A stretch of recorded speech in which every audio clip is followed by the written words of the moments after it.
What is going on, everybody? Hope you are having a wonderful week so far.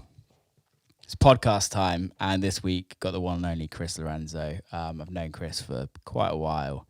I kind of knew him when he was in Birmingham, and then got close to him when he moved to America, and kind of just seen him on the road and just being about. He's obviously one of the most prolific producers in house, bass house, everything. He's just super talented.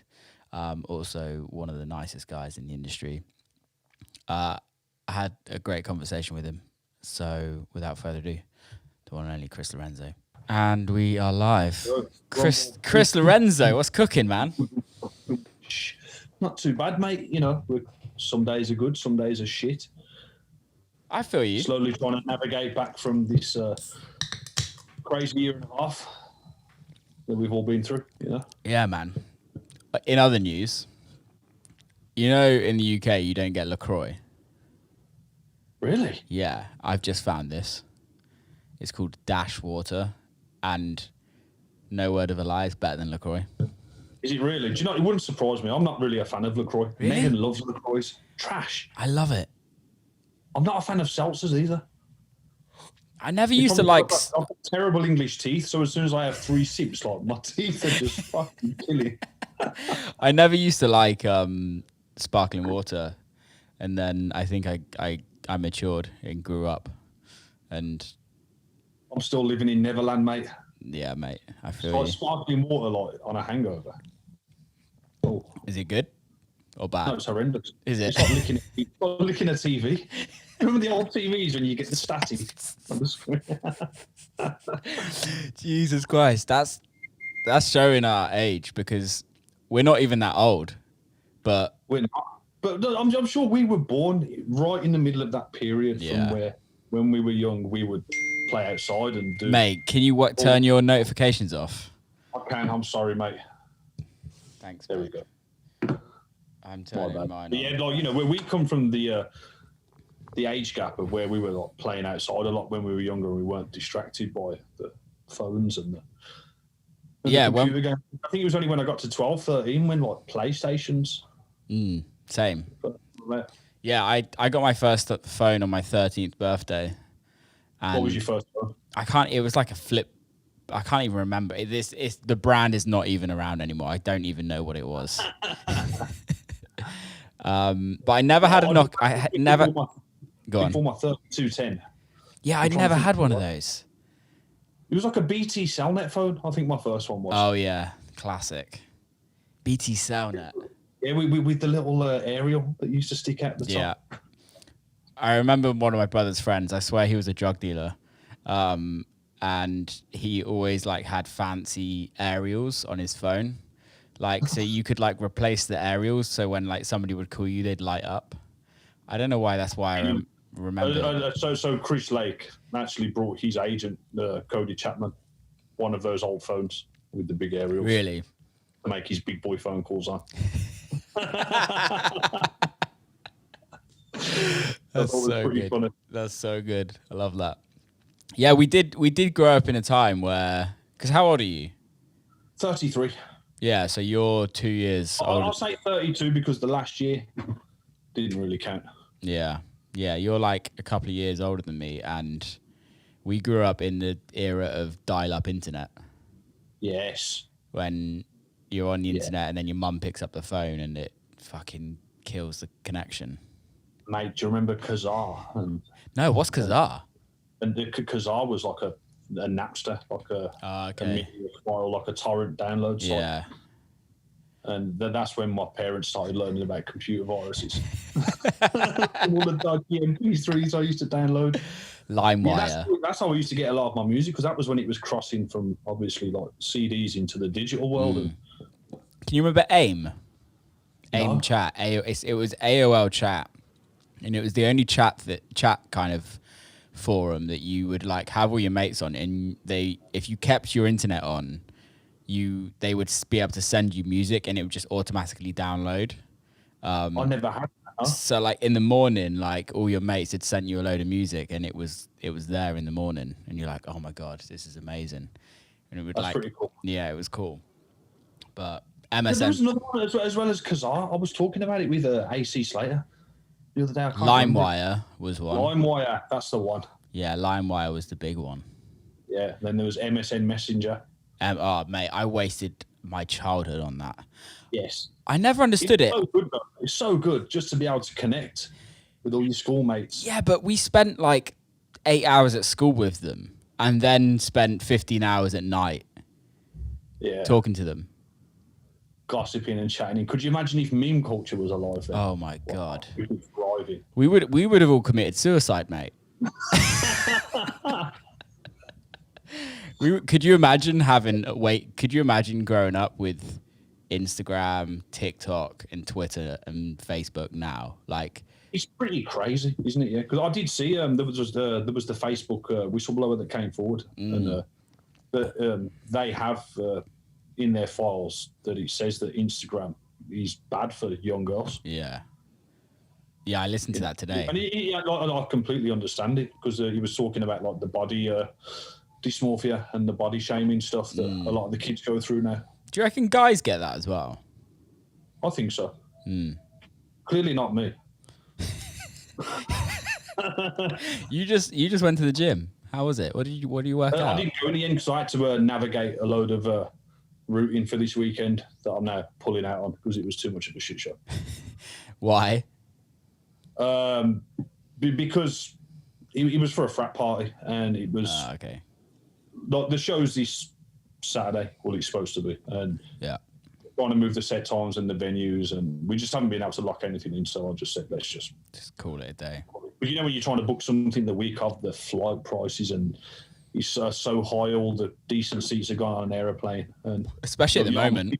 5, so you know, me in a middle seat going to Florida from LA, Los Angeles. Yeah. It's not the most comfortable. It's all right for me. It's like first class being in the cattle class for me. Just put like a little case in front of you. You can just like lie down. Literally, I'm all good. Tall people problems, mate. Yeah. This is the one thing I'm glad I'm not tall. You and Chris Lakey, I'm like, and MK as well. He's a big lad, isn't he? He's tall as fuck. Yeah.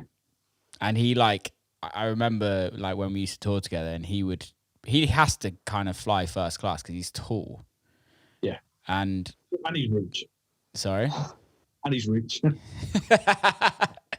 Yeah. And being rich helps with them first class flights. It does indeed. But who do you fly with the most? American? How do you find DJing anything like that then as well? Because recently I now have to request on my rider that the decks are to a certain height for me, because if they're too low for me, especially when I noticed it when I was doing my open to close sets, that when I'm playing for prolonged periods of time, that if the decks are too low and I'm crouching down too much, that like it was starting to affect my back and my neck. Well, I'm the opposite, where I have to ask for a step. The EZ step. Literally, mate. Like we request it for a certain height, and then you know what it's like. And this is no disrespect to promoters, but promoters don't fucking listen to it half the time or read it half the time. And then you get to the club and you're like, I can't even fucking see the decks, or they can't see me. So I'm like, they just see like the hat. Yeah, it's literally just bobbing around, and then my like beard like being blown in the wind or something. But it's like, I don't know. Then they just. It's a sign of a good promoter, though. You know, when everything you've requested is there. And don't get me wrong, I'm not one with like a huge load of requests on my rider and stuff. You know, just little things like having the turntables to the right height.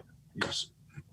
The thing for me is like the tech, which amazes me how often people don't get that right. Yeah. And they just okay it, that they've got it all, and then you turn up and you're like, guys, you're paying me pretty decent money to be in this club, and you're not giving me the tools that we've asked for, which makes no sense. Yes, I know. But you know how it is. It happens more often than not. It happens at festivals.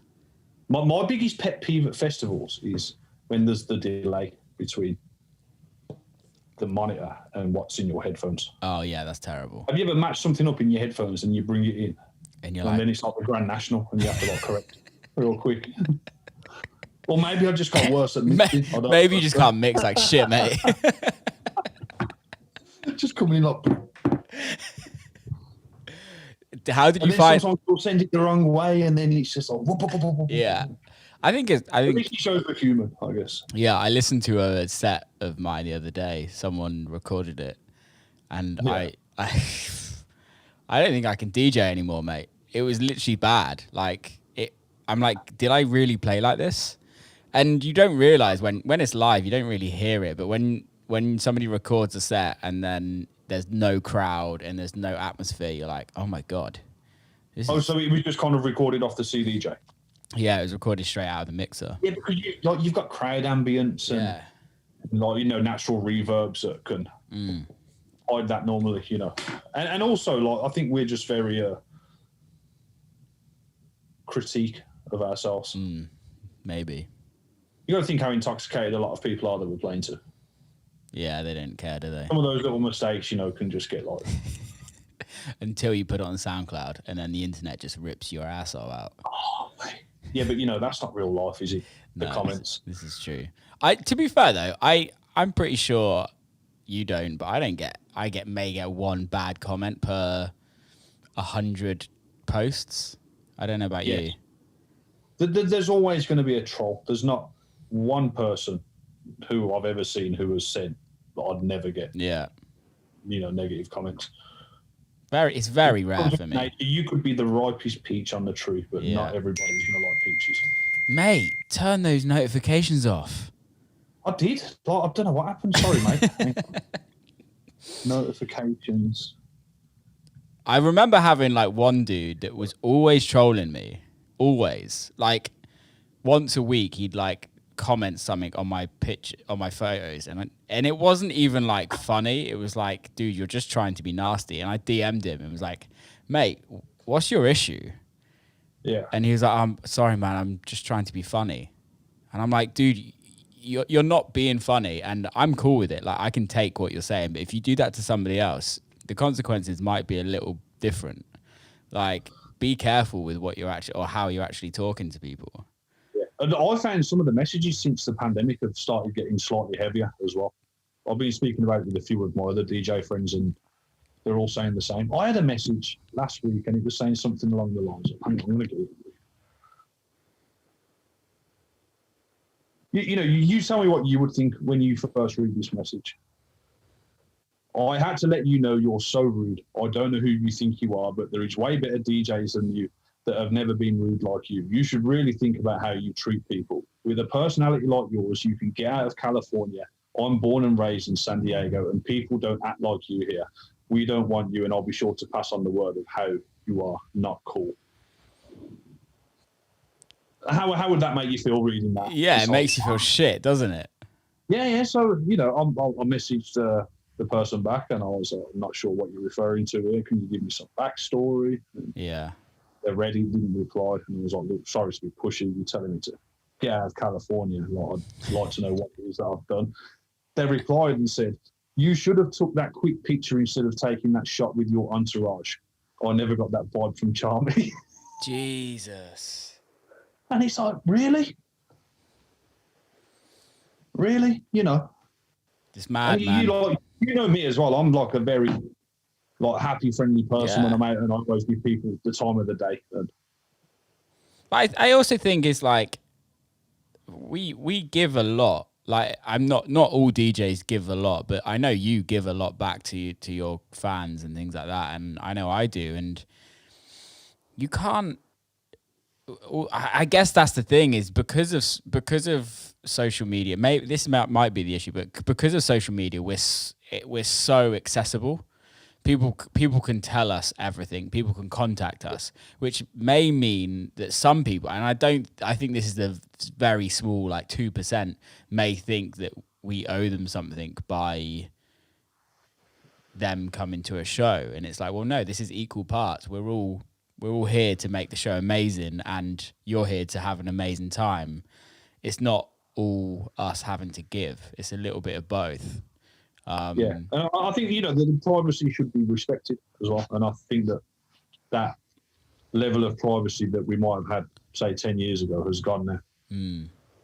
I think there's pros and cons to it, right? Like, I'm quite a private person, yeah, by nature usually. So like, when I'm out and about, I'm out and about, and I'll give it my all. I'll speak to everyone. Yeah, having a good time. I want to make sure everyone feels good about themselves and they're having a good time. But then once I'm, say, off the road, I want to relax, recharge. I want to be in peace, you know. How do you do that? Because I really struggle with that, with like after touring, like actually going and relaxing and like switching off, because I fucking struggle with it. Okay, like, you see, it might be different for you because like you've been sober for a long time now. Yeah. And for me, because I've, you know, by nature just being a party person, yeah. By the time I do come off tour, it's quite easy for me to relax and recharge because I have no choice. Yeah. Because I'm big, you know what I mean? Yeah. And yeah, like I can. So I found that having things outside of music is what really helped to like channel that for me. So I play a lot of football, and I was worried when I moved here like 3 years ago that I wouldn't be able to play football, but I play more now here than I do than I did back in England. Yeah. And it's nice for me to be able to come back and have something to look forward to where I can just go and disconnect and disengage. Yeah. Yeah, I guess. And for me, that's what I find is the one thing that completely takes me out of that headspace of thinking about music and sets and, you know, and all the other things that go along with it. Yeah. And all the business part. You know, it's just, you need something that completely isolates you from everything. Yeah, from whatever it is you were doing. Do you like take full on days off music where you don't look at emails, you don't look at anything, you don't look at social media, you just literally just like, fuck it? Yeah, I'm pretty like good at doing that. Whether it's me sitting there and playing Call of Duty all day with the lads, or, you know, going out hiking somewhere with Megan. Yeah. Going on a little road trip. Yeah, I'm shit at that. It's especially like road trips because you have to drive on a road trip, so, you know, you are. There's no way you can look at anything, you know. Well, when in your career were you did that happen for you, or did it take time, or was it always something you were good at? It's not something I've consciously noticed before. I think it was coming up right before the pandemic. It was then I was realizing in my head, it's like I need some kind of break and rest. Yeah, because I could feel the candle was burning. Yeah, and you know, it's like, you know, when something's a little thing and it's not a big thing, but then it gets bigger and bigger. So it starts becoming bigger and bigger. Like, so for me, being on the road and then trying to navigate being in the studio, was starting to grind my gears a bit, and I was becoming less of a producer, more of a beat maker. I was trying to make quick records. Quick records that would work on the dance floor, you know. Yeah, and I don't know about you, but for lockdown, that completely changed it for me. Like actually having the time to just like write records again. Yeah. And write so records. So for me, I actually switched off for like the first 7 or 8 months. And like it felt nice knowing that I didn't have to like, you know, try and draw something up for the weekend or the weekend after or whatever. Yeah. Because everything was literally on hold. It was like such a nice bit of breathing space for me. Just to relax. For the start of lockdown, I went completely the opposite and was like, I'm writing just loads. Yeah. Because I think I'd just done like 3.5 months open to close tour, and I'd written music. Those tours will take it out of you, mate. Yeah, they do. You. I love it though. I absolutely love it. It's so good. It's the best way to DJ. It is. It really is, and I think it's the best way for fans to kind of understand DJing sets, especially in America, because in the UK, I don't know, but like playing in the UK, we play for longer here in UK and Europe. You get longer sets generally, but America, when you've got that like power hour festival set, or even 45 minutes, sometimes it's like playing after you is the worst as well. It's not that bad. It's fucking awful, mate. It's not that bad. It's terrible. It could be worse though. I don't know who else would be worse to play after. A dubstep act. Yeah, you're pretty close to that though, right? Yeah, and no. Like, sometimes it depends. I'm really giving you shit. Like on the day. Because like Good talking on that subject. Like, I'm quite known for a few different sounds where it's heavier kind of night-based stuff, and then more organ house kind of things. And I've always tried to find like the middle ground in between different genres. Yeah, because like let's say Kingdom, for example. If you've got like a house night, it's strictly like tech house only. Or if you've got a bass night, it's strictly bass only. And for me, that can become quite tedious after a while. This is why I like America, because you have more freedom to. You have. There's different sounds. It's not, and they're a bit more receptive. Exactly. I feel it sounds really weird to say, but Americans, I think, because house music, electronic music kind of left America for a long time, and then the EDM kind of scene brought it back, like to the commercial kind of like commercially. I think it's just opened people's minds to a lot more music, a lot more different, and like a lot more music. Whereas in you know what it's like growing up in Birmingham, like bass house or nothing, if you know what I mean. Yeah, bass house, drum and bass. Exactly. Don't get me wrong, there were some great house nights. Yeah. In Birmingham. Same as well. in Bristol. Birmingham's been like a real good melting pot and like at the forefront of bringing like music and talent through. But it's a night for one genre, and yes, it's the same everywhere. Unless it's just like a festival thing where it's different stage, but still same kind of complex. So I did an event before in Birmingham, and I tried to like mix the lineups up a little bit, and it didn't work. No, doesn't work Too at all. Yeah, where over here you can do that. Yeah, and you can get away with it. Going into dubstep, back into house, into drum and bass. And yeah, the energy's still there. I was playing with Wax Motif in Arizona the other day, and we had to come on after Clarke, who was shelling it down with dubstep. But we went on, and the place just lit up straight away. And it's like, whoa. Well, look what Carnage is doing at the moment. What is he doing? I don't know too much. He's doing this Gordo stuff where he's just kind of doing the tech house thing, but he still plays like everything, like tech house, dubstep, techno, like everything in one set, and it's almost like open format, really.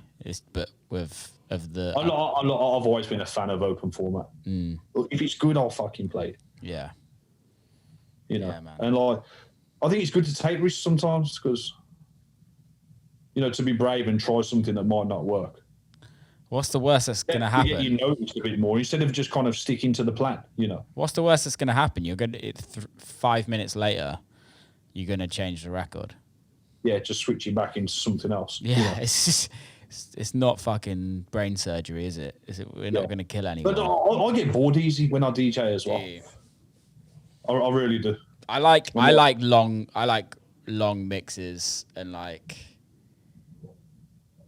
long mixes for me. I really like, and just like kind of slowly.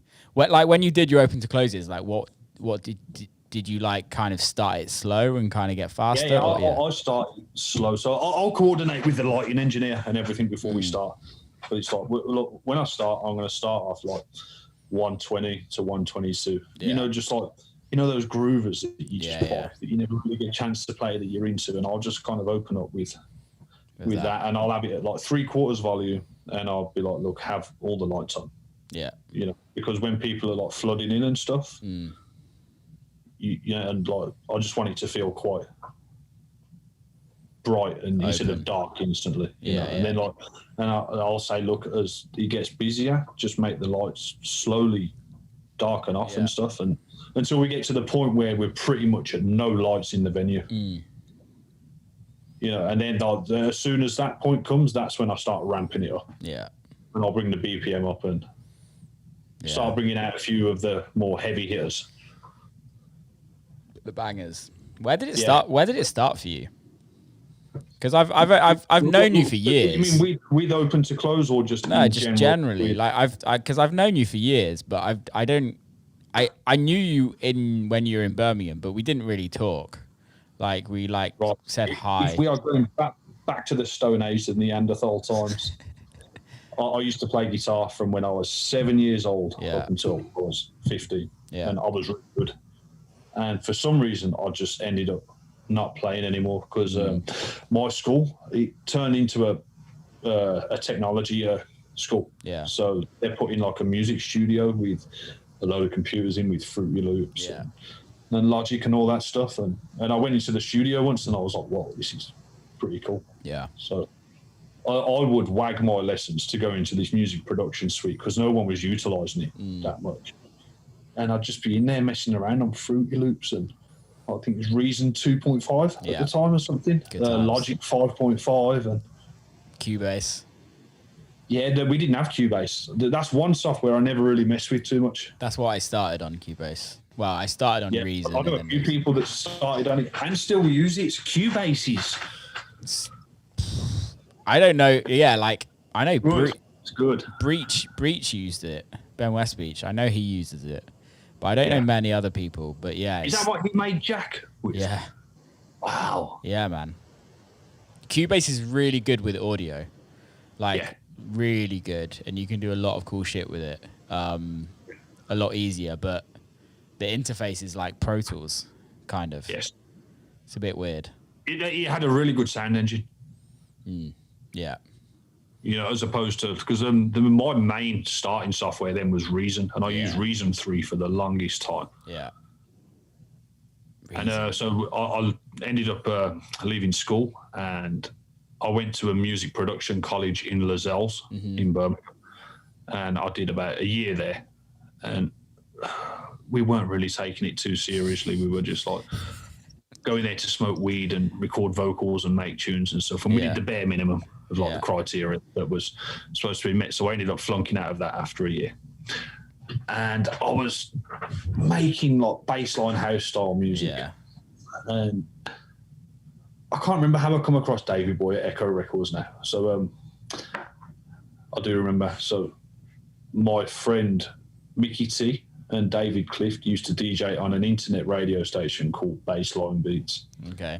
And I would go around to his house and I would just like mess around on his decks with him and stuff. And I was like, this is kind of cool. And then I remember a few weeks around that point, I went to an event in Birmingham called the Moon Lounge. It was a famous like speed garage and bassline house night. And we ended up going back to one of my friends' houses who had the decks set up. And I started mixing on the decks and I was obsessed. I was like, this is fucking sick. Yeah. It would just be me just playing the same like 10 records or however many was there. There weren't too many. Yeah. Just doing that. I started doing the internet radio thing with my friend more, and then I did a song in Reason with Mickey T. We called it A Soul Thing. It was my very, very first release ever. They got pressed to vinyl, and it is fucking pony. It's so bad. Do you still have it? Bad. I do, yeah. It's I've got the record amongst my records in there. You can find it on what's it called? A Soul Thing. Mickey T and Motions, A Soul Thing. So your first DJ name was, or artist name was Emotions? Just Motions. Motions. Yes. Nice. Was it Motions or Chris Lawrence? I can't remember. I've had a load of wanky fucking alias names over the years and stuff. But I've only had my name. I've never changed my name. I've written some shit and released some shit, but it's always been Will Clarke. Haven't we all, man? Oh, man. It's dangerous. But, you know, that's all about the journey and the... When was it that you were like, okay, I can write good music now? I'm still yet to get to that because mine was like last week. You know what I mean? Yeah. Honestly, like, I don't know my keys. Yeah. I don't know chord structures or anything. I just have an ear that tells me, I think that sounds right. Yeah, but I don't think you necessarily need to be like... This leads to battles when I'm working with Chris Lake quite a lot. Why? Because I'll do something and he'll be like, it's not in key. And I'll be like, but it sounds good. Yeah. And he's like, but it's not in key. I'm like, but it sounds good, doesn't it? And for years, we've had these back and forth battles of him jigging keys or pitches on vocals and stuff. And, you know, look, granted, a lot of the times he's right. Sometimes he isn't. And so sometimes, look, I'm trying to think about, like, I'm on you with this one. Iconic like old record that's like really out of key but works. I'm with you on this one. I think. Do you mix in key? No, me neither. I've just never used it. I've never felt the need to do it. It's just got to sound good. Because of the background I come from, it was a lot of the records were like sampled and stuff, and sometimes you're just sampling things out of key, and like, you know, the key could be one key on the breakdown, and it would just drop into something completely different. Yeah. I just wrote a record. The contrast is like. I wrote a record for someone recently, and they had to get the sample re-sung, and they wanted like the original artist, and they went and re-sung the original artist. I'm like, no, you've got to re-sing the sample, because the re-sample is coming off like a vinyl that's probably pitched down to like this. Like, just fucking re-sing the sample.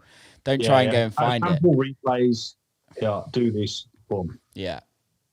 To any producers watching this who do want samples redone, like Sample Replays are a company in London, and they do a fantastic job. And the purpose of having samples replayed is because to clear the original sample sometimes can be an absolute nightmare, where if you recreate it, you can now sell it, but then you just have to give up the publishing to the people who made the song originally. So if you've ever heard like a dodgy cover of a song where you like it sounds similar, but not the same, it's because the sample's been redone. Sometimes you walk into a Burger King or like a restaurant and you'll hear like a dodgy version of a song, and that's because they don't have the rights to play the original music. Yeah. How annoying is it though when you've got a bad sample replay and you hear it on a record? Because I can't put a bad replay out on a record personally, but there's been a lot. You're a better man than me, bro. I'm just so when me and Hannah did the Rhymes record, we had to put out a dodgy replay version. It didn't sound bad though. It didn't sound as good as what we originally had though as well. That's the thing, isn't it? It's like you get so used. I think that's maybe because it's in my head. Yep, 100%. It's you're so used to it. Way, and now I'm hearing it another way. Yeah. No one else noticed that. How did that whole rhymes thing come across? I've never spoke to you about that. It got picked up by Annie in the early stages. So it went out to Justin Martin and Annie Mac, I think, and Annie just got behind it so much at Radio 1. Yeah. And she just pushed and pushed and pushed it, and then Virgin came in and they signed it, and then it started going into a playlisting on radio. Yeah. And then eventually, after a few months, I think it peaked at number 6. It's a good number in the UK chart. I was like, wow, dance record. That's what I love about the UK. For something that, like, you see that bass station there? Yeah, that's what we use for it. Really, all of the noises. Yeah, I still have all of the presets in there. That's so good. Which is pretty crazy. And they're like, it was round about the time when I'd just got that bass station as well. So they're some of the first presets that I've ever had saved in there, and they're still in there. They were nice little synths as well, actually. I like those bass stations. They're so good still. Because even now, I use the arpeggiator from that to power everything else. Yeah, this orange thing. Yeah, there's a company what is that? Birmingham. It's a company called Analog Solutions, and it's called a fuse box. So it's a semi-modular. Do you have to build it yourself? No. It's all built for you. But when I say semi-modular, it's like, you can still use it like a normal synth, but then, you can see things and patch things. Then you can patch it into other synths and. Yeah. If anybody's listening and not watching, go watch it on YouTube, because then you'll understand a little bit more what Chris is talking about. I still don't understand it properly. I just start plugging things into other things. And as soon as it sounds good, because I've never really wanted to dive down that full modular route. I just think everybody that does it just doesn't make any music. No, exactly. So even when we're using the synths and stuff here, like, we will just record like hour-long clips, sometimes 2-hour-long clips of just jamming Like, you know, have a drum beat in the back and then just make loads of weird noises. And then off the back of that, you know, audio you've got from the recording, then we will just sample that. Which is idea. A much like quicker way of, you know, producing them. Because if you've got, like, if you're going out to make a song and you've got the samples and noises already, it makes building a track so much easier. Yeah, see, I've got this thing where, like, I've got a load of hardware stuff and I use it, but I'm like, I go to it to, like, I need to make this sound because this is what the sound I want in this record, rather than do that. But I've done it with other people where they just record a bunch, and it is a fun creative process. It's almost like a jamming session, right? It's just like, well, me and friend within have done about 5 sessions together where we're like, we're going to make a song, and all we've done is just jam. We did the same. I did the same with him. All different noises, and we've not put out one record. I love it. I just love that way of working because, you know, especially in this day and age, some people are under the impression that if you're going to get into a session with someone, you have to get the song out and get it done. But sometimes it's nice just to be able to, like, link up with someone and just have a jam out and just vibe. You know, not everything needs to be created for release. No, it's just have fun, isn't it? I think that's what a lot of it can be lost. I can lose that myself. Is that, like, and as soon as you take that out as well, you eliminate the pressure of having to get a song done. And sometimes having, like, pressures or deadlines on things can really shit on your creativity. Massively. I've literally... I hate deadlines. I hate them. I plan so far ahead so that there's no... Like, I have all my music pretty much signed until the end of summer next year because I'm just like... Nice. Then I don't have to worry about it. And I can... change something if I'm like, actually I don't like that anymore, but it gives me so much time to just, like, breathe, and then no pressure in the studio. It's depressing pressure in the studio because it's like we want to be creative, but you can't be creative when there's pressure. No. Remixes do my head in when they're like, oh yeah, we need it next week. Remixes. Sorry? I'm quite the opposite with remixes. There's really? No pressure. I never felt pressure on a remix. I'll just smash it out. I don't think it's pressure for me, but it's like I don't know about you, but, like, when I write a record, I want to be able to, like, play it and listen to it and see, and then go back to the studio once I've done it and be like, okay, I want to change this or I want to change that. Or in that aspect, absolutely, I agree. Or then A&Rs try and get involved. And you're like, there's a few remixes I've done before where the A&Rs have said, can you change this or make it more like this record that you did before, or make it more clubby? And I'm like, fuck off. Especially through the pandemic, there was a few remixes I did then, and I don't know about you, but I wasn't in, like, making club music. Money remixes. Yeah, I did a couple of those in pandemic and wish I didn't now. Oh man, I did a live stream for a nicotine company. Did you? Yeah. Hope they paid you. It was back at the early part of the pandemic, and, like, they paid me a decent bit of money for it, but I think we were supposed to stream for an hour, and on the time we were supposed to stream, when they announced for whatever reason it didn't work. And after that I was like, I'm not doing any more live streams. No.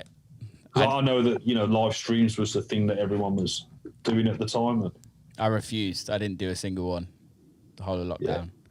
I did one, actually. I think I played for like 5 hours and I drank a box and a half of wine. I think I heard about that. Yeah, it was pretty messy. Yeah, I think I heard about that one. I think Chris told me about that one. Yeah. Sounds like fun, man. As long as you're having fun, that's all that matters. I was at the time. That's great. That's great. I am now. I have to be sober now, by the way. What, to drink? To drink? To play? Yeah, so I could no more drinking. Really? Yes. I feel like your face is saying. I don't know if I believe this. It's a reluctant one, but, like, so I am now on the path of sobriety. Please tell me why. What happened? My liver is not too healthy right now. Okay. So I've been feeling super tired recently, and I was getting like weird, like I've been punched in my face, yellow bags under my eyes and stuff. And initially I had this, like, shaky finger and thumb for a while. So I was like, let's have some blood tests to see what it is. Yeah. Turns out that's nothing. And what was highlighted on the test is that I have enzymes that are leaking out of my liver into my bloodstream. Fuck, man. Which is a sign that there's something up with my liver. Yeah. Which shows that years of drinking. and you drink. He's taking its toll now. You party, mate. You party hard. Yes. I don't know where the off switch is. That was my problem a lot. Yeah. So, fully sober? I have to be, yeah. Fully sober. Sick, man. Congrats. Anyway. So I did my first sober show in a few years. How you find it? I enjoyed it. It was nice. You remember it? It's good to have composure, yeah, and I did. I remembered every moment. And also, it's good to watch the journey of people who are sober. Oh, my God, it's the best. And I'm like, am I like this? No, you're worse. I'm not. And I was just like, wow. Yeah. It's quite interesting. So, yeah, I am definitely going to be on like a new path and journey now with changing my rider. And congrats, man. That's awesome. Yeah. It's. I think the only sober DJs I know are you and Chris and Justin. Justin now as well, yeah. Yeah. I think Claude's sober as well. Yeah. Yeah. A lot of people are going there. Yeah, Claude's been sober since. You wouldn't think so with his Instagram videos, would you? Yeah. I'm joking. Just got a screw loose, hasn't he? Yeah, I think more and more people are slowly going there. Yeah. Well, we're all just getting older, mate, and everyone's bodies are just like taking the toll. I think. And especially with like the way we travel and tour a lot as well. Yeah, because I don't think it was ever. I know it's a given thing, you know. Like a lot of people are like, you know, you DJs and stuff. You earn good money, you know. You should be happy. You shouldn't have anything to moan about. Like, it's not true. We have a fucking lot to moan about. And we don't earn that much money. It's only certain people that earn all the money. Yeah. Like, don't get me wrong. We earn good money. Like some of us, we're lucky enough that we earn good money. And I can pretty much put you in that category as well. But yeah, people don't really. If I can afford to live in Los Angeles, you know, like. Exactly. You're doing well. I'm not. I was saying I don't know. So I'm very happy with, you know, what I've accomplished and what I'm looking forward to. Totally. But it's also people don't realize the amount of money we put back into it, and the cost of touring, the cost of everything else. The cost of touring on your mental and physical health, is quite draining. I was watching you know, the footballer Juan Mata for Man United. Yeah, I'm not a big football fan, but I've heard of his name. Yes, I watched a TV interview he did before, and he was just explaining the psychological effects of being in front of 90,000 people, either screaming and cheering for you or screaming abuse at you.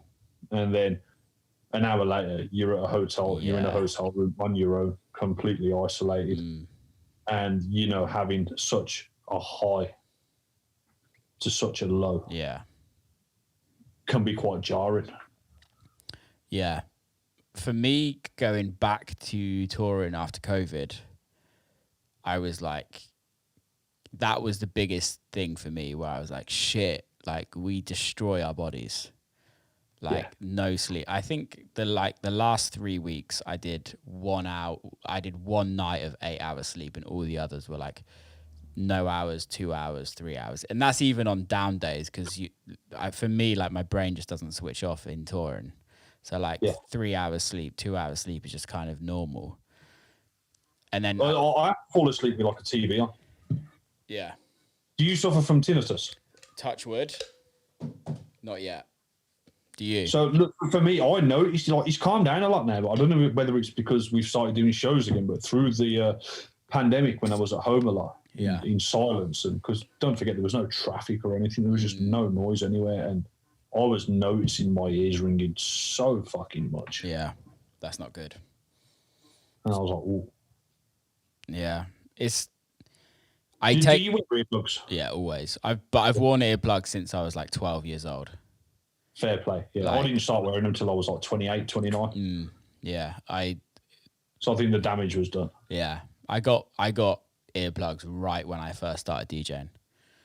and I was just like, I have to. But like, could you imagine like being Carl Cox and like what though, or like all the old school dudes? He had to be doing something right because, you know, he like, imagine at his age now and he's still at the top of his game. What a fucking achievement! I know, like how?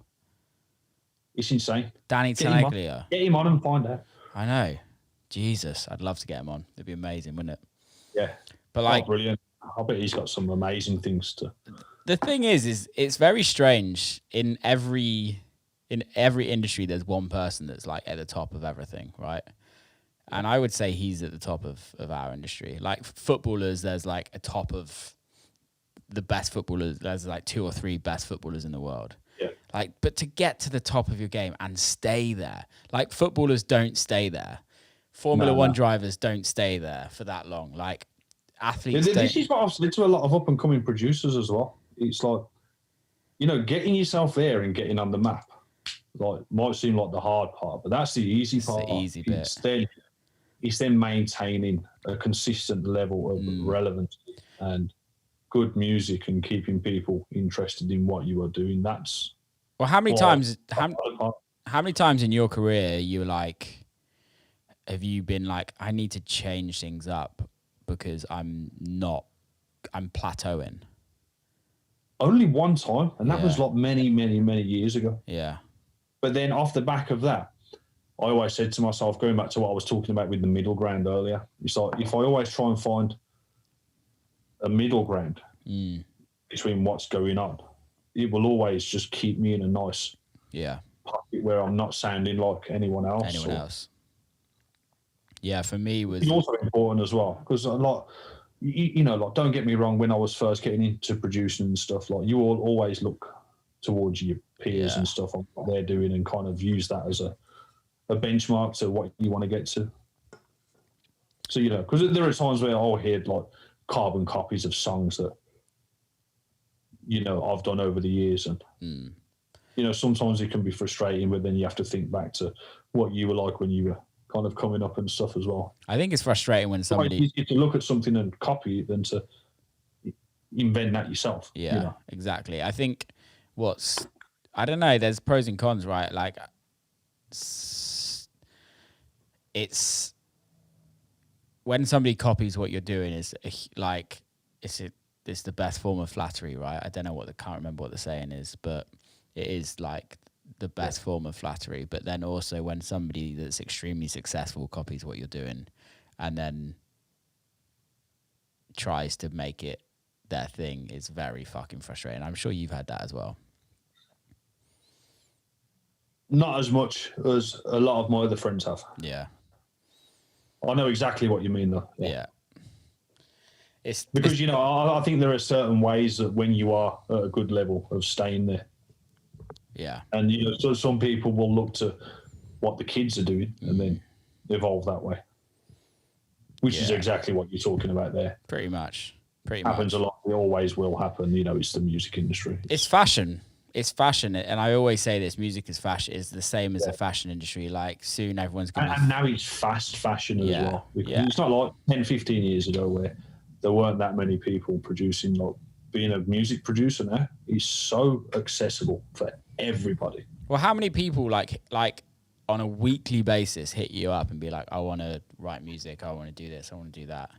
I'm like, "Cool, do it." Quite a few, yeah. But I'm very selective with like who I work with and stuff. Like I just want to do cool shit with my friends. Yeah, exactly. Yeah. I'm not really interested in doing like high level collabs. It's like, you know, look at us, we're making moves kind of thing. I couldn't give a flying fuck about that. I just want to do cool shit with my friends. That's it. I mean just general like new kids that just like are hitting you up like on like, how do you do this? How do you do that? Like for me, I get it so much, and then I also reply to most of them. but I also over Insta and stuff. You know? I also get a lot of people saying like wanting it now. It's like they decided they're a producer now, and that they want to be writing hits tomorrow, and it's like it's not going to happen. It's not going to happen, mate. Like I mean, like you could be an anomaly. Yeah. Don't get me wrong. but for the most part, it takes years and years and years and years. It's what Carl Cox will probably tell you. Yeah. You know what I mean? Yeah. Just years and years. You will never know everything. No. Especially with how fast everything's evolving, with all the new technology that's coming in and stuff. It's mad. It's amazing. I love it. Now than ever, like, there is just so many different things and different options and different ways of putting things together. Yeah. Producing and how much luck do you think there is in this industry or in life? I think in the dance music industry more so than it is in other industries. Yeah. Why do you think that? Why do you think that? There was always that saying that, you have your one kind of shot, and once you have that's it kind of thing, X Factor vibes and stuff. But in dance music, it's completely different because of how fast everything is and because of how quick and easily you can reinvent your sound. Yeah. Or try to change it into something, as long as it's good and people like it and it hits. Yeah, I guess you're right. You've always got to have a successful career. Yeah. But, there is an element of luck in a lot of things as well. Like, because you could release a song in 1 month where there's not much going on around it and it could pop, but then if you release it and there's a load of other things going on at the same time, you're not going to get that same heat. So timing is always well. And even with records as well, there's records that I'll be releasing over the next 6 months that I wrote 3-4 years ago. That I've had sitting there, because sometimes you can write a record and it's like something's not right about it yet. Yeah. And then as times change, it's like actually that record is perfect now. How it is now. Yeah. And I've always said that as music producers, we are always going to be like ahead of the curve in that aspect. And as someone who wants to try and make original music, and if you've made something that's quite different to what's out there at the minute, like 9 times out of 10, it's not going to hit. And, and to think about some of the pioneers that we've had over the years, they'll be putting out this forward-thinking stuff. And then when it becomes fashionable, it's the other people around it who latch onto it, who end up getting the success off the back of it. But I think the pioneers eventually come through. And this is the thing for me is like, it's about putting the foundations into your career rather than looking for the success straight away. Because if absolutely, if you've got no foundation, and it's, I think of it like an audio wave. It's like a bass wave. If you have that slow and steady build, you're going to stay there for longer. But if you have the quick hit and it just puts you up there, you're more inclined just to go. Yeah. And the pressure at the top there, like, there's a lot. Think how many people have had big chart-topping records that have come off the back of the dance scene. Yeah. And if they wanted, they could have maintained that same thing. But a lot of people kind of retreat and then go back down into this I want to be an underground DJ. It's a kind of state of mind. Do you know what I mean? It always amazes me that to a certain extent sometimes, because their commercial stuff was so much better than their underground stuff.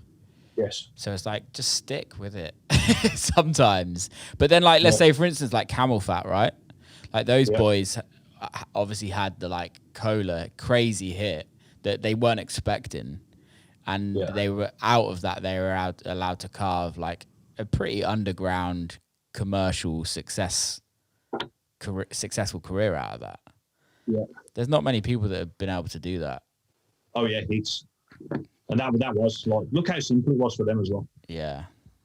But again, it's how long were they doing it? They were 5 years as Camel Fat, doing Camel Fat beforehand, and then their careers beforehand. Oh mate, their careers beforehand, they were prolific. Exactly. Pretty Green Eyes.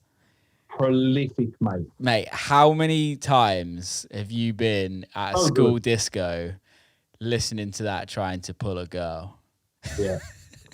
Or the under 18s nights. Did you ever used to have under 18s nights in your area? I used to DJ one of Roses and stuff. Oh, mate, so good. Yeah, I used to DJ them. And then you've been DJing for a while then? Yeah, 13 years. I was 13 when I was actually playing when I was younger, but I was playing in clubs when I was 13. Cool. Yeah, so we used to do all the under 18s, and then the minute we'd play hip hop, there'd always be like massive fights on the dance floor every time, and then you'd have to play house again, or it wasn't even house then. What was it? It was like trance. That's what it would have been, wouldn't it? Yeah, like because when was that kind of 2003? My MySpace electro era. You know, like the old A track. Yeah, that was like 2005, like Blockhouse.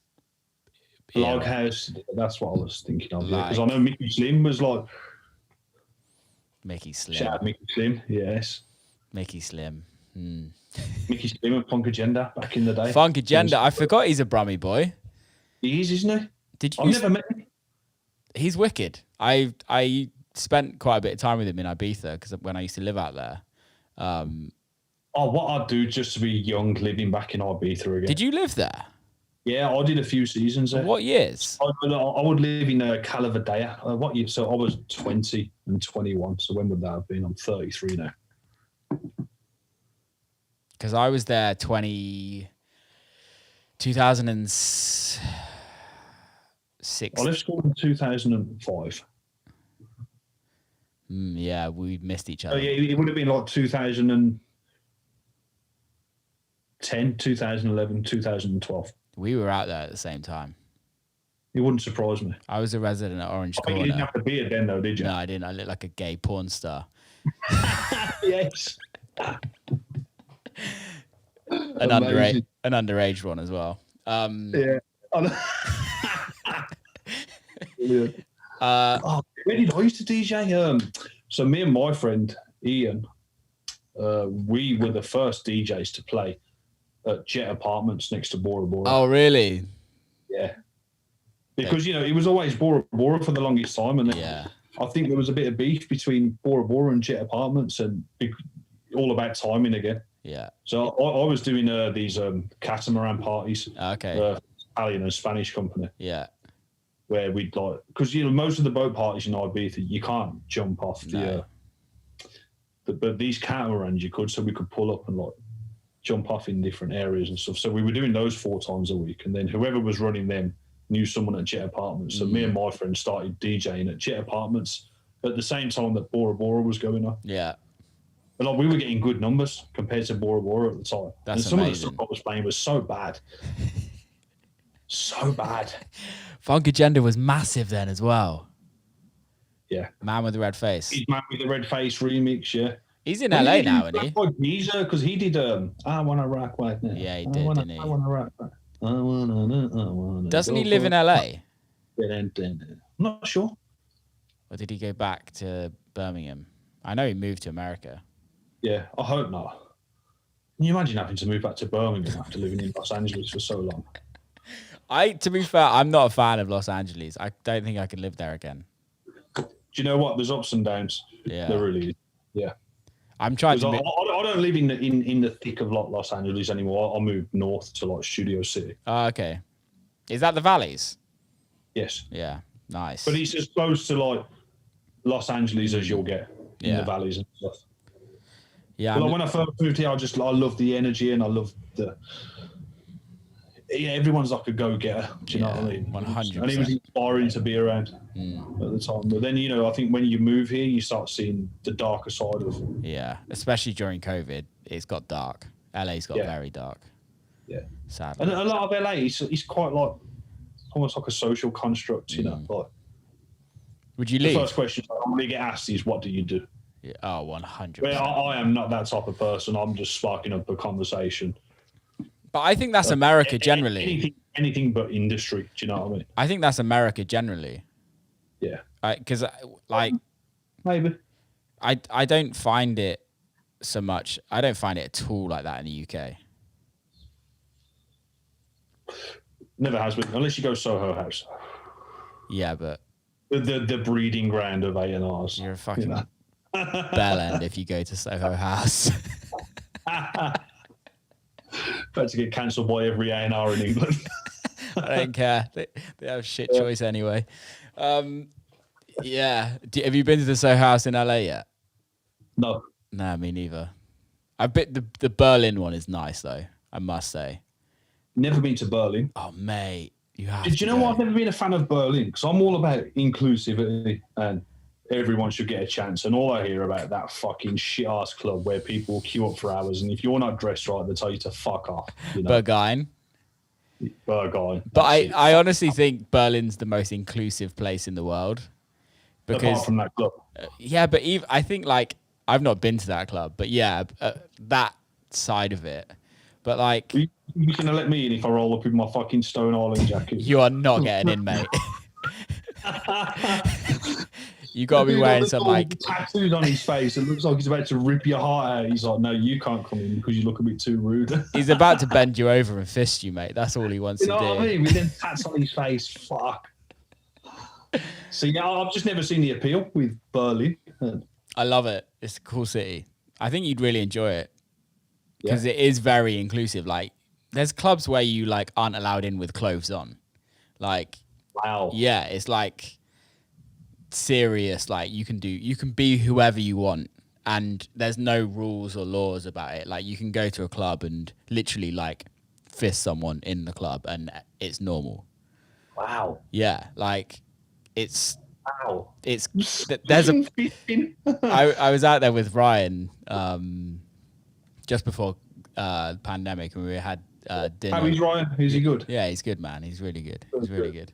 And we went out with, you know, Terry from Beatport. No.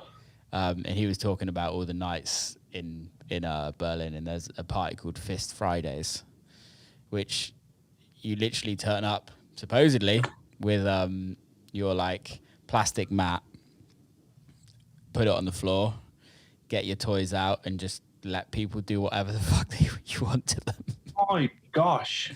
Yeah, so it's pretty inclusive, apart from Berghain not being allowed in. But I think that whole thing is what was happening. So you're not have to shake my ass before I went there. Yeah, mate, you'd have to get that squeaky clean. Fuck. In fact, no, probably not. They probably like it. But I think the whole Berghain thing, I read something up. It was like it was getting so popular that all the tourists were going, and people from Berlin weren't actually being able to get into the club because it was always packed full of tourists. And the locals were like, we live in Berlin because we love to party, we love to kind of give back to the community and kind of do all of this, but we can't get into any of the clubs. So you need to. That's fair. So I think that's what it was about, and then it's just a big thing now. You should go. So without context, you know. You should go, man. It's a great city. It's a great city. Let's talk. I'll be down as soon as I can travel again. Yeah. You can. I'm having a lot of visa complications. Oh, really? Why? One thing I can't speak about, but then there's the visa thing as well. But yeah. I'm sure, but until the first thing is sorted out, you can't. I'll sort out my visa. Yeah. So, mate, it's been such a nightmare for everyone. But yeah, as it stands, I think I'm going to be stuck here until like March. Oh, mate, yeah. I was lucky. Which is awful, man, because I haven't been able to see my family and my friends and my best mates at home since March 2020, and that is grinding my gears, man. It's 2 years, man. It's long. It's long. And, you know, like, I love that I've got Chris Lake, who lives 5 minutes up the street, and AC that lives 10 minutes that way. Like, it's nice to have, like, good mates. People who are, like, close, good mates around. But it's, you know, like, it's still not... My sisters and... It's still not your family, man. You know... Yeah, if you got a good relationship with your family, it's like... I was so lucky during lockdown because I have a place next door to my parents. So it's like... So when did you move back from Detroit? Because you were in Detroit for the longest time, right? Yeah, so I was in Detroit way before. I did my Open to Close tour, and then my last show of the Open to Close tour was in Phoenix. And Ryan... I was at Detroit Airport. I just drove to the airport because my show in Seattle the night before had been cancelled because of COVID. Yeah. And I drove to the airport. Ryan called me and was like, mate, we're going to do a second party on the Sunday. Just a heads up because it's going to be the last party for a while. I was like, cool. Hung up. 5 minutes later, he called me. He was like, Trump's closing the borders. I suggest if you want to be locked down in the UK, you get a flight out on Sunday morning. So I left my car at the airport and played the show and then got straight out of there. And I was in the UK for the whole of lockdown. No way. Yeah. I was in the UK when Trump announced the lockdown. I was in the Devon Analog studio. How did you get home? Get back to America? So I did my last show was with Sonny Federa. Was it Printworks? Yeah, in London. It was a venue in London. I don't remember, but I did that show. So then I was supposed to spend the week at Devon Analog, do another run of shows that weekend, and fly back the week after. And Megan, she's quite alert to what's going on. You know, everything that's going on, like in that as part of the world and stuff. And she's like, I'm just going to keep tabs on it because she was saying you should fly home now because he's going to close the borders. Yeah.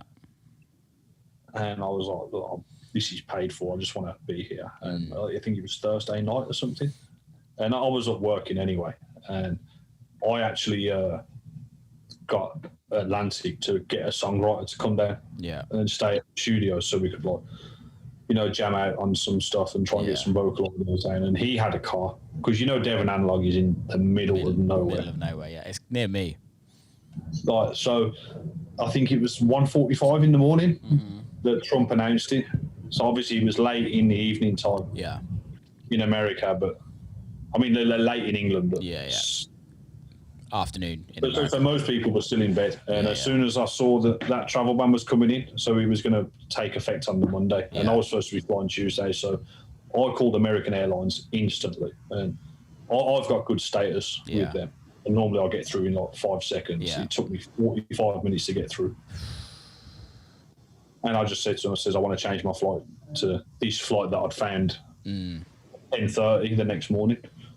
And they were like, yeah, we can put you on there. So I got my flight changed, luckily. And then I managed to get the songwriter to drop me to the train station. And I had to wake him up to get him to do it because I was trying to get a taxi ordered. Yeah, you can't run that. I couldn't get one ordered in time, so I had to go and wake him up. I was like, I need a favour. Can you take me to the train station so I can go to the airport? Oh, man, and even then, I remember I was going around the train stations in London, and I was like one of the only people with a mask on at the time. Yeah, masks. I remember. People were looking at me like I was the odd one out wearing the mask. Yeah. And I remember in the UK when even after the first lockdown, people weren't really wearing masks, and then it kind of got in more a little bit in the like June, July time where people started wearing them. And now it's fucking normal here now. Yeah. Honestly, I love it. It's more normal here than it is in America. Yeah. I think because it's smaller. Yeah, I think it depends on what part of America, because like in Los Angeles in particular, like, I just went out to grab some food earlier. Everyone will mask up around here. Yeah. You know, in just like normal day-to-day things, where I go to other parts of America and you're Florida, for example, you know, it's just like fuck. Yeah, you're in California, which they take it pretty seriously. The thing in I don't know. You know, people are still dying. You know. Yeah. I've had like friends who've passed away from it, who were like our age. You know, it's mad. It's mad. It's got to be fucking healthy. You hear about everything that's going on, but when it's like someone that's close to you that you know and stuff, it hits different. It does. When it's close to home, it's like, whoa, shit. I was talking to my parents the other night, and we were talking about somebody, and I was like, oh, how did he die? And they were like, yeah, COVID. And then it was like, oh, how did they die? I was like, COVID. And you're like, shit, it has hit a lot more people than you think.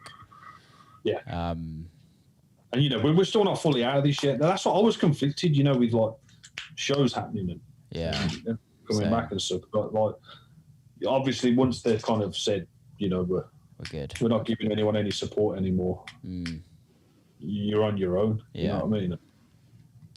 And like, even still now, like, you know, part of me still conflicted about going out and doing some of these shows. And I know that it's something that we have to learn to live with now. And I know we're at a different point now than we were, say, back in like April. Yeah, definitely. I think the early stages have been rolled out. You know, I think it is going to be something that we have to live with, and hopefully all the variants get weaker and weaker, and then it's just like the flu every year. and then people just get used to it. And I think that's kind of what would happen generally with something like this. It just kind of weakens out. I don't know. It's shit, man. It's fucked up it's fucked up everyone's life to a certain extent. People are different now. People are different. Like, the world is a different place. People act differently. Like a weird dystopian version of what it was before. Yeah, people act differently in public. People act differently socializing. It's very different. A lot of people with like serious anxiety, like serious. Like the people who like were living on their own for a lot of the pandemic and like, you know, being in isolation for that long. I've had friends who like it hit pretty hard. Yeah. Who were living on their own and stuff. Some of them just moved away. And, like to a different part of the world to try and like, just have you get their shit and get their mind in order. You know? Yeah, man. Yeah, it's fucking wild. Let's talk about this new single of yours, because when this is out, I think your new single's out. It will be, won't it? Yeah. So I was actually driving with Megan to do a socially distant show at the Midway. Yeah. In February, and we decided we were going to drive instead of fly, so like 5-hour drive or whatever. And we were driving up there, and she played the original Mamas and Papas California Dreaming song, and you know, we was listening. I was like, man, this is so good, isn't it? And then I remembered that I have all of the vocal stems from this project. I did when I used to like do ghost production, and I was working years ago. I used to work with someone called Davey Boy from Echo Records. He managed to get the DAT tapes of all the vocals and all the guitars and stuff that were replayed for this record label called Rumour Records. Yeah. So he got it, and then we did something with it back then, and I kept hold of that a cappella. No way. Yeah, because I was like, it's so good. Yeah, you know? It is. And when I was transferring a lot of stuff off one of my older hard drives onto one of my new ones, I just put it in a folder, and I just remembered that I had the vocal. Like, I'm going to do something with this when I get back. And I put the vocals in, and mate, it's what? A kick drum, a bongo loop, a clap, a hi-hat, an 808 bass, and a vocal. I tried putting music in with it and stuff, and I was like, it's not going to work. No. I was like, I just need a DJ tool for my sets. That's really going to like work and set it off. And there was an old Ron Carroll record. I can't remember the name of it, but it was real simple again. It was just a vocal and beats and bass, and it works still now. You know, you get them songs that just never tire out, and you can always play them in your set, and you always know that it's going to work. Yeah. And I just wanted something like that for my DJ sets. So the best part of 3 hours, you know, like I take no fucking credit whatsoever for how that song goes down, because I am not the Mamas and Papas. Yeah, you know what I mean? Exactly. Yeah. I just took a vocal, a fucking Vengeance bongo loop, and a few other things, threw together 3 hours. Mate, I have not heard about Vengeance loops in fucking forever. Vengeance loops. They were the ones. Vengeance, like I still go and use like Vengeance drum samples from time to time. Yeah, I need to pull out the old samples. They're good, man. Yeah. They are really good, and they do stand the test of time. Can you remember EJ? People are very like Splice orientated now. Yeah, I moved a lot to Splice. People are using producer packs and stuff, and like most of these producer packs are just regurgitated Vengeance like, samples that they've just kind of put in there themselves, you know. Yeah, I use a lot of Splice, but for like one hits mostly. Yeah. And then or like effects noises and stuff. Yeah. But I know there are certain people who build their whole records off like Splice loops with like pianos and there's vocals and stuff. And some of the biggest hits right now of like, we all know that one of the biggest hits was made last year was all Splice. Which one? I don't want to say, because I don't want to throw him under the bus, because I know.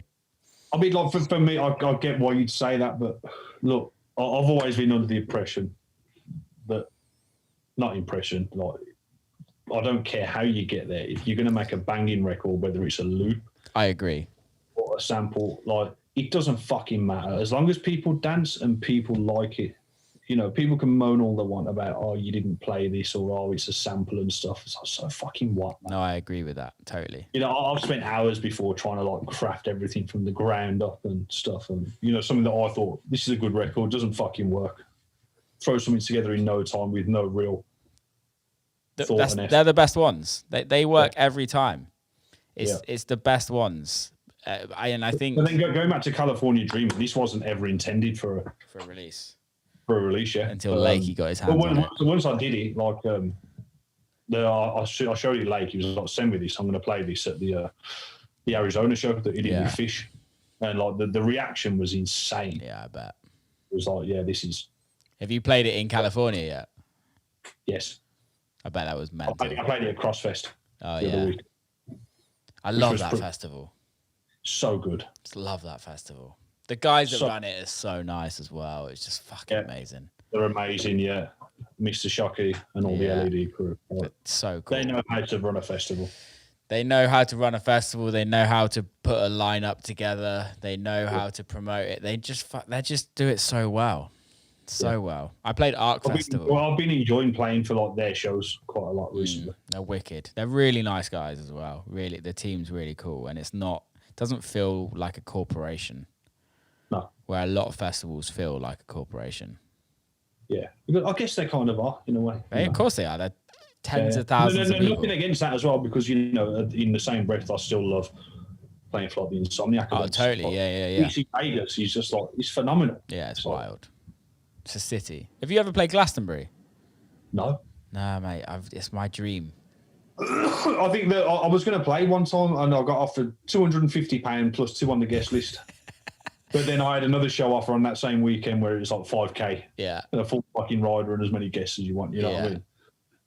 And I think at the time I was just like, mate, let's get this bread. You know what I mean? Sometimes you just got to fucking take the bread to get that money, and just Glastonbury's never going to go away. No. It's always going to be there. You know. Same with money, I think if the opportunity comes up again in the future, because I've heard it's just super low fees. Yeah. Have you ever been? No. Oh, man. Yeah, you'll be... It's one of the only festivals I haven't been to. It's like 15 minutes from my house. So I grew up going there. Why? Yeah. Wow. Mate, so you know that feeling when you go to EDC and you're like, this is something special? Yeah. Like when you go to Glastonbury, this sounds really fucking stupid and hippy-dippy, but it will change your life. It will change... It will change your views on it all.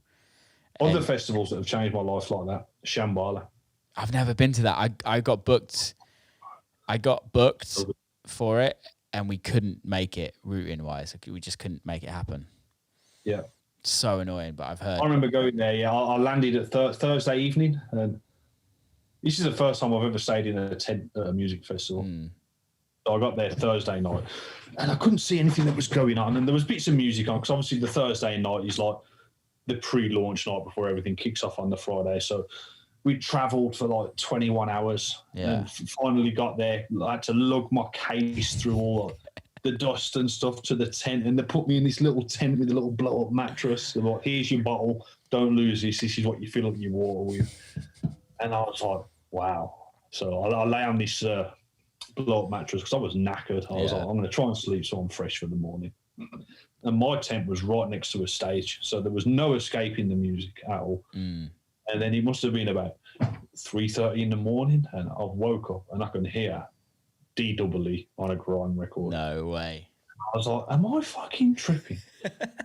And I've opened the tent, and it's just like DEE playing, and it's just this grime beat, and I was like, let me get up. So I got out of my tent. And then I went to this like stage area, and everyone was just dressed up, and it was just so hypnotic. And people had glow in the dark hula hoops, and they were doing all the things with the hands and stuff. And it's just like all I saw was a load of hippies dancing to grime music. I love that. Mind, I was like, wow. Yeah, I've heard it's special. I've heard it. And then people are just so friendly there, and they're coming over and just offering you like drinks and whatever else and stuff, like super accommodating. And I was like, yo, this is fucking tight. Spent the whole weekend there, and me, I think you know what it's like going to a festival in England where nobody really puts in the effort. You just put on your clubber, turn up, gun fingers, have a skank and stuff, get drunk, get Larry, and then. Coming from that background to go into a festival like that was really, really eye-opening. this is. A lot of UK festivals are very different to North American festivals. Absolutely. Like, just generally how people are. How I played in Leeds. I did Mint Fest the other day. How was that? It's fucking wicked, man. It was wicked. I've never played there before. And it was wicked, but of course, I play more in America than I do anywhere else, and I'm used to American festivals. Like, UK festivals are just so different. So different. Like, people are so different. Where I find in the US, people are there to, like, listen to the music and party and kind of have a bit of an experience, where I find in the UK, it's like, let's get as fucked as we possibly can, and and let's listen to the music a little bit, but let's just get absolutely bollocksed and have the best time, which I love. It's like, I love seeing people have fun. Yeah, I think it's good to be able to have those two different types of. I agree. Yeah. Festival, because if everything was the same, it's going to get old and boring. Have you played Desert Hearts before? No. Mate, if you ever get the chance, speak to Mikey and get him to book you, because it's fucking wicked. Yeah, it's for me. I've heard good things about it. For me, I've never done Burning Man either. Nah, me neither. I think I'm a bit too much of a snob for it. Like, I just don't want to be in the desert sweating my tits off. I think you need to go and do Shambhala first and stay in a tent for the weekend, and I think you'll be ready for anything. I'm happy to stay in a tent. I'm cool with that, but it's the heat, the desert heat. Like, you can tell by our skin tones already that. Exactly. Like, I can't deal with it. But then, like so I don't know if does it stay hot at Burning Man on the night times? I think at night time it gets cold, but in the day it's like. Yeah, because in Canada, like at Shambhala, it was the same. Yeah. It was like freezing in the night time, but as soon as that sun hits your tin, sweating. You're like waking up charbroiled. Yeah, and then you've got like the showers where you have to pull the lever to get the water on you and stuff. Oh, it's brilliant. Yeah, I love that shit. I love that. No, I do want to do. Justin Martin did Burning Man for 24 hours, and he got the bus in. Yeah, he got the bus in. It was like it was when he first became sober. So he got the bus in, didn't tell anyone he was going. Just went by himself. Are you telling me that Burning Man turned Justin Martin sober? No, he was sober beforehand. Oh yeah. Okay. So can you remember Grilson? Yes. So when Grilson passed away, Justin became sober, and so that's when Claude became sober as well, I believe. And he went to Burning Man. Justin went to Burning Man for 24 hours. Like, took his camera, and just got a rucksack and was just like, I'm just going to go for 24 hours in and out. And he said it was the best experience of his life. Amazing. Yeah. And I'd love to do that and like go there with no expectations and just fucking just be by yourself and just enjoy it by yourself. That'd be kind of amazing. Yeah, it would. I mean, I'm quite good at that anyway. Like, you ask my mates, just growing up, if we all go out on a night out, some people stick together and whatnot. I'm in there, I'll have a few drinks with you for a bit, and then I am gone. I'm off. I'm just living in my own head, just going around. Yeah, I'll see them throughout the night and stuff, and I'm really good at. Because, especially like, when you're traveling, like doing shows and stuff, you solo quite a lot unless you've got a tour manager. Yeah, you have to. You have to be able to. Because I know some people need to be babysat. Yeah. I almost don't want people around me when I'm traveling, and I don't mean that in a horrible way, but I don't know about you, but I just get caught.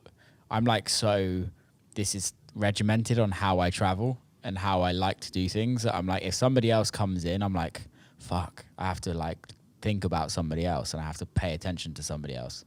Whereas when I'm traveling, I think it's different having a tour manager because their purpose is to like pay attention to you. And what you need. Do you have a tour manager? No, not a set one. No. No, yeah. I'll have a TM come to certain shows if I feel like I need one. Yeah. Because sometimes it can be quite a shit show when you're trying to navigate. I've never had one. Or getting from one spot to the other and then getting to the green room and then getting your rider brought to stage and then off stage. And if you're playing your set and you need a towel or you need a drink or whatever. Yeah, I've never had one. I've had like Ryan, if you know what I mean, or like somebody around, but I've never had like a direct tour manager that's just purely there. I know a lot of people swear by them, you know, and especially in these new age now where like, you know, think about all the recap videos that everybody puts together. Yeah. They'll have done the show, and then like 3 hours later, there's going to be a recap video up. And I know now a lot of these tour managers are tour managers, photographers, videographers, all in one, and they all come as like a it's kind of a package. Again, it goes back to that fast industry, right? It's like everyone wants everything now. Everyone wants everything an hour ago. Yeah. Which I can relate to sometimes. Oh yeah, like, I get hounded for like music all the time. I don't know if you've ever noticed, but my thing is making a load of music and never releasing it. Yeah, make a fuck ton of edits, annoy everyone because you play. Yeah, man. And here's what I noticed: if you don't release them and you just keep them exclusive, people will moan and whinge at you. It's like put it out and stuff. Who said that? Just people in general, anyone, like fans, people, other artists, my mates who want the tunes, like, can I have this? I'm just like, no. Yeah. But then, like, you get so much more longevity from that track or that edit or whatever. Whereas if you make it and then you put it out, because people can sit at home and just consume it on Spotify and listen to it over and over again, it just becomes older so much quicker. Yeah, it doesn't give you any exclusivity, diversity in your sets. Like, I don't know about you, but most of my sets are like 85, 90% my own music.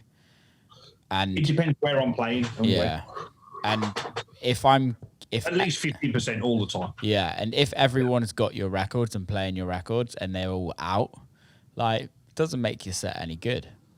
No.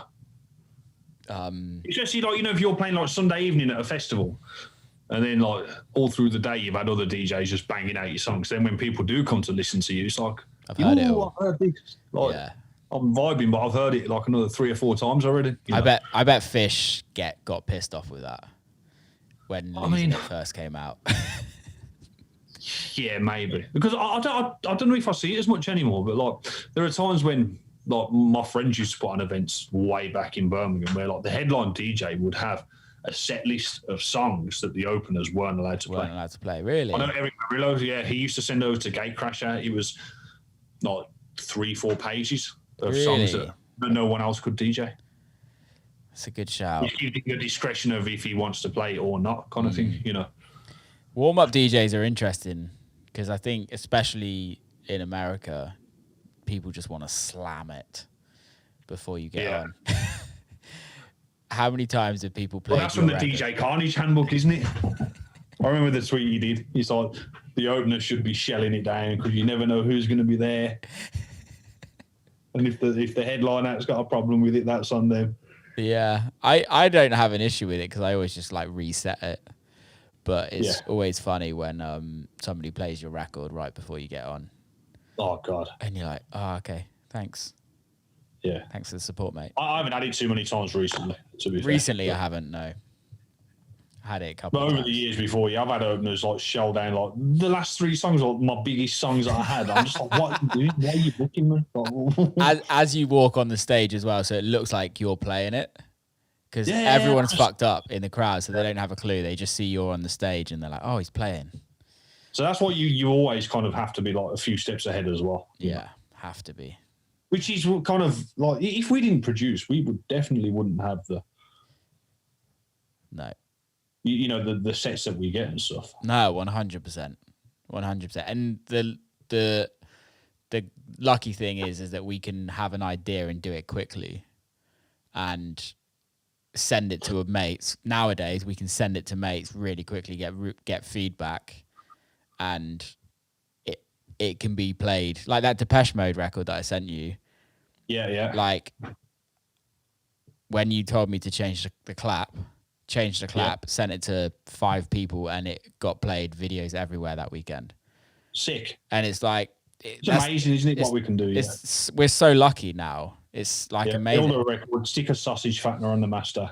Banging, mate. Sausage fattener. How people use sausage fattener on the master, and they get so mad at me. Dada Life is we can't thank them enough. That was the best thing they ever did. Do you use it a lot then as well? I use it on when I'm writing. Yeah. That's what I put on my master chain when I'm writing. I have like a master chain after, but that's what I put on for my master chain. 8 times out of 10, I end up leaving it on there. Do you? Yeah. Because when I take it off, like I don't know what it's doing inside that thing, but like the way it models. Adding sausage to it, mate. The low end, it does, yeah. It just puts the sausage in there, you know. And girth. When you take it off, it just falls flat. Yeah. Are you on Ableton now? No, Logic still. Fuck yes. Are you still on Logic? Yeah, mate. We're the last of the dying breed. We are the last. Born Dirty, I've got to deal with him. I was like, he goes on about me. Literally, it was like 3 months ago, for about a year, he said to me every single day, go to Ableton, go to Ableton, go to Ableton. That's what Lake says all the fucking time. I'm like, fuck off. So I was like, okay, we're going to do a deal. You get a 6-pack by Christmas, and I will go and I'll switch to Ableton, hands down. I know he's not going to get a 6-pack, so he's never going to. So I'm never. But also the deal was that he can't say to me to go to Ableton if he doesn't get the 6-pack. So that's what I do. Yeah. I mean, look, I'm not going to say that learning Ableton is a bad thing because it's not. It's so fucking good. It's so efficient. I have to use it for fancy up stuff with Blake. Yeah, it is great. It is for workflow purposes. Yeah. It's so good. So what I struggle with Ableton is getting a good sound out of it. Yeah. And a good overall sound and mix. I think it's just what you're used to. I know Calvin still uses Logic. Yeah. If it's good enough for Calvin, it's good enough for us, mate. Exactly. And on that note, we've just producers ever. We've just done an hour and a half. I think that's the best. Oh wow! I think that's the best note to end on. There we go. There we go. It's Logic. Let's go. Fucking yeah. Fuck you, Ableton users. Right, well, thanks for staying up late, mate, because I know we're on a time zone difference. Oh, mate, thank you for coming on. It was really good. It's only 11:30 here, so it's not too bad. All good. Yeah, thanks so much. I'm sure everyone that listens to this knows who you are, but how can people follow you? How can people listen to the new record? Blah, blah, blah. Well, you can follow me on Instagram, Chris Lorenzo66, or Twitter at Lorenzo's Beats. I have a new record dropping on Chris Lake's Black Book label called California Dreaming, where I've sampled an old Mamas and Papas record, and I didn't do a fat lot, but it works. It's banger, I'm happy to share it with you all. And it's out this Friday. What's the date we're on now? Well, this is out on Tuesday next week, so this is out already. So it's going to be out already. It's out already, yeah. Yeah. Perfect timing, mate. Thank you. Go stream it, download it. The extended will be on Beatport. Obviously, the shorter one on Spotify, because that's what we have to do these days. Napster, LimeWire. Yeah, no, Zippy Share, whatever you want. Yeah, Zippy Share. Good times. Mate, thank you so much for coming on. Thanks for having me on, mate. I know I probably waffled for an hour and a half. But it's been great. It's been a really good conversation. It's been like therapy. Yeah, man, it's been good. Every weekend. Are you playing Escape? No. I'm in LA for like 4 or 5 days around then. Do you know what I do want to do? What I said I was going to do with your manager ages ago, go climbing, because I know he's into climbing. Mate, let's all go. Megan's got a membership at the Rock Gym as well, so let's all go climbing. Let's all go. We'll get Mika out, Born Dirty, because he's been going with Ryan as well. Oh, sweet. Yeah, let's go. And you're a bunch of lanky twats, so we can all just laugh at you. It's supposed to be harder for tall people to climb. It's so hard for tall people to climb. Yeah, mate. I look forward to it. Oh, listen, an absolute pleasure, mate. Mate, thank you so much. Keep safe. See you soon. Love you loads. Love you, dude. Good luck. Hopefully I'll see you soon, mate. Yeah, see you soon, mate. And that's a wrap. Thanks so much for listening. Don't forget to subscribe. Share it with your mates. Tell everyone about it. Go listen to Chris's record, California Dreaming, on Spotify, Apple Music, everywhere else. I'm sure you'll find it. Have a great week. Keep safe.